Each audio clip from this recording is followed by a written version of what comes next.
আমি বস্তি অঞ্চল তৃণমূল কংগ্রেসের একজন সৈনিক বলতে পারেন। মমতা ব্যানার্জি সৈনিক বলতে। এখানে দেখা যাচ্ছে প্রধানমন্ত্রী নরেন্দ্র মোদী আসার পরে যেভাবে অত্যাচার বেড়ে গেছে, আপনি কি মনে করছেন যে কতটা সঠিকের দিকে এগোচ্ছে বলে আপনারা মনে করছেন? যেভাবে তৃণমূল কংগ্রেস কর্মীদের ওপরে আক্রমণ করা হচ্ছে, তাদেরকে অ্যারেস্ট করা হচ্ছে, কি মনে করছেন আপনি?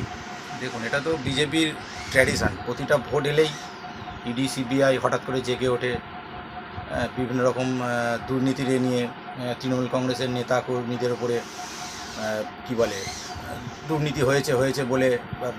তো আমরা সেই 2011 সাল থেকে দেখে আসছি, দুর্নীতির অজুহাত দিয়ে আমাদের নেতাদের বা নেত্রীকে যেরকমভাবে মেলাইন করা হচ্ছে বিজেপির তরফ থেকে, কিন্তু তার জবাব মানুষ দিচ্ছে।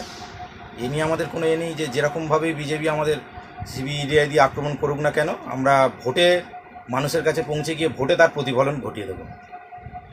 বাংলা ভাষা বললে বাংলাদেশি বলা হচ্ছে, একটা রাজনীতি মানে ধর্ম মেরুকরণের একটা রাজনীতি করা হচ্ছে, এটা কীভাবে দেখছেন 2026-এর আগে?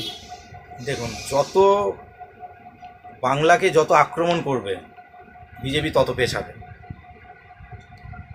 বাংলা ভাষা বলে যে এই আজকেই তো দেখলাম পেপারে দিয়েছে, সুপ্রিম কোর্ট কেন্দ্রের কাছে জানতে চেয়েছে যে বাংলা ভাষা বললেই যে বাংলাদেশি, আপনাদের ওপিনিয়ন দিন।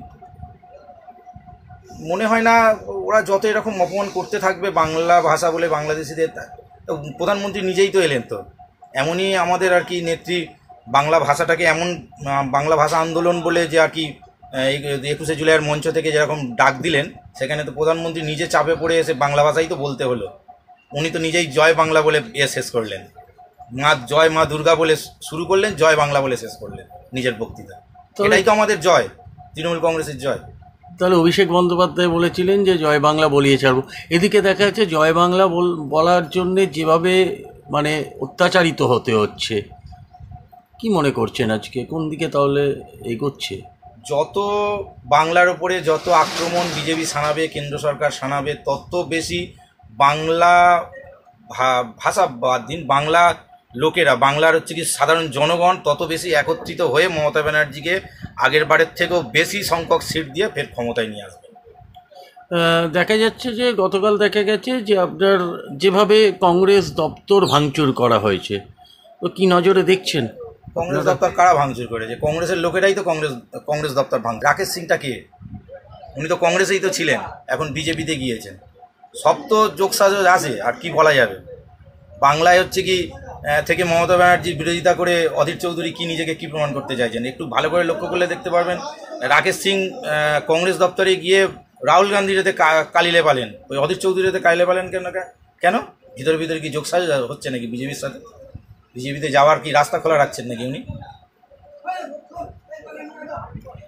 আচ্ছা, যারা প্রধানমন্ত্রী এসে বলে গেছেন যে আমরা আসলে আসল উন্নয়ন করব, কিন্তু অতদিন উন্নয়ন হয়নি। আসল উন্নয়ন বলতে উনি কি বোঝাতে চাইছেন? আসল উন্নয়ন বলতে উনি মানুষের ভেদাভেদ করবেন, হিন্দু মুসলিম করবেন, এটাই ওনার আসল উন্নয়ন? দেখুন না, উত্তরপ্রদেশে চলে যান, কী বলে, উত্তর ভারতের যে কোনো রাজ্যে চলে যান, বা বিজেপির সাথে যে কোনো রাজ্যে চলে যান, দেখুন না সেখানে কি হচ্ছে। উন্নয়ন কোথায়? ওই তো শুধু উন্নয়ন বলতেই তো মানুষের ভেদাভেদ, ধর্ম নিয়ে রাজনীতি, এটাই তো ওনার উন্নয়ন। বিরোধী দলনেতা শুভেন্দু অধিকারী যেভাবে ডাক দিচ্ছে যে হিন্দু হিন্দু ভাই ভাই 2026-এ বিজেপিকে চাই, আবার শ্রমিক ভট্টাচার্য বলছেন যে রাজ্য সভাপতি হিন্দু চাই, মুসলিম চাই, মা কালীকেও চাই, তাহলে কোন মেরুকরণে যাচ্ছে রাজনীতির এটা? দেখুন, শ্রমিক ভট্টাচার্য, আমরা যতদূর দেখেছি, যতদূর আমার রাজনৈতিকে অভিজ্ঞতা, শ্রমিক ভট্টাচার্য হচ্ছে বাজপেয়ী আমলের কিছুটা ঘরানার লোক। এবার উনি বুঝেছেন হয়তো যে এখানে যদি আমরা শুভেন্দু অধিকারের মতো একেবারে হিন্দু মুসলিম মেরুকরণ করে দিই, আমরা মুসলিম ভোট একদম পাবো না। আপাতত মুসলিমদের প্রলেপ লাগানোর জন্য শ্রমিক ভট্টাচার্যকে রাজ্য সভাপতি করা হয়েছে, যদি 26-এর ভোট বৈতরণী পার করতে পারে বিজেপি, সেই আশায়। আচ্ছা, যে আমাদের পাড়া আমাদের সমাধান, ওর জন্য আপনারা তত পাশে মানুষকে পাচ্ছেন, কী কী অভিযোগ নিয়ে আপনাদের কাছে জানাচ্ছেন ওনারা? আমাদের পাড়া আমাদের সমাধান হচ্ছে কি, মমতা ব্যানার্জির আর একটা কি যুগান্তকারী পদক্ষেপ বলতে পারেন। এটা হচ্ছে কি, যথেষ্ট সাড়া আমরা পেয়েছি, আমাদের নিজের অঞ্চলেও দেখতে পাচ্ছি প্রচুর লোক, হাজার হাজার লোক, তারা তাদের নিজের বুথের উন্নয়নের জন্য যেরকমভাবে ঝাঁপিয়ে পড়েছেন যে কোন কাজটাকে প্রায়োরিটি দিয়ে করা যেতে পারে। ভালো, দারুণ দারুণ। এই 26 দিনে তো 1 কোটির ওপরে মানুষ আবেদন করেছেন। আচ্ছা স্যার, এনআরসি নিয়ে যেভাবে 26-এর আগে যেভাবে নাড়াচাড়া দিয়ে উঠেছে, মানুষ ভয়ে বিতস্ত হয়ে গেছে, আপনারা তৃণমূল কংগ্রেসের সৈনিক হিসেবে কি করে বোঝাচ্ছেন তাদেরকে মানুষের পাশে গিয়ে? দেখুন, মমতা ব্যানার্জি অভয় দিয়েছেন, তার সঙ্গে আমাদের সেনাপতি অভিষেক ব্যানার্জিও অভয় দিয়েছেন যে বাংলার যদি একটা ভোটার যদি বাদ যায় তার জন্য আমরা দিল্লি গিয়ে আন্দোলন করব, 1 লক্ষ লোক নিয়ে গিয়ে নির্বাচন কমিশনের অফিস ঘেরাও করব। আমরা তাদের উপর বিশ্বাস রেখে মানুষকে বোঝাচ্ছি যে মমতা ব্যানার্জি, অভিষেক বন্দ্যোপাধ্যায় আপনাদের সঙ্গে আছেন, কোনো চিন্তা নেই। যেটুকুনি কাগজ দেখাবার আপনারা সঠিকভাবে দেখাবেন, বা হচ্ছে কি যারা আসবেন উল্টোপাল্টা আগে জেনে নেবেন তাদের পরিচয় কী। মমতা ব্যানার্জি যেটা বলে দিয়েছেন, হুডার লোককে দেখাবেন না।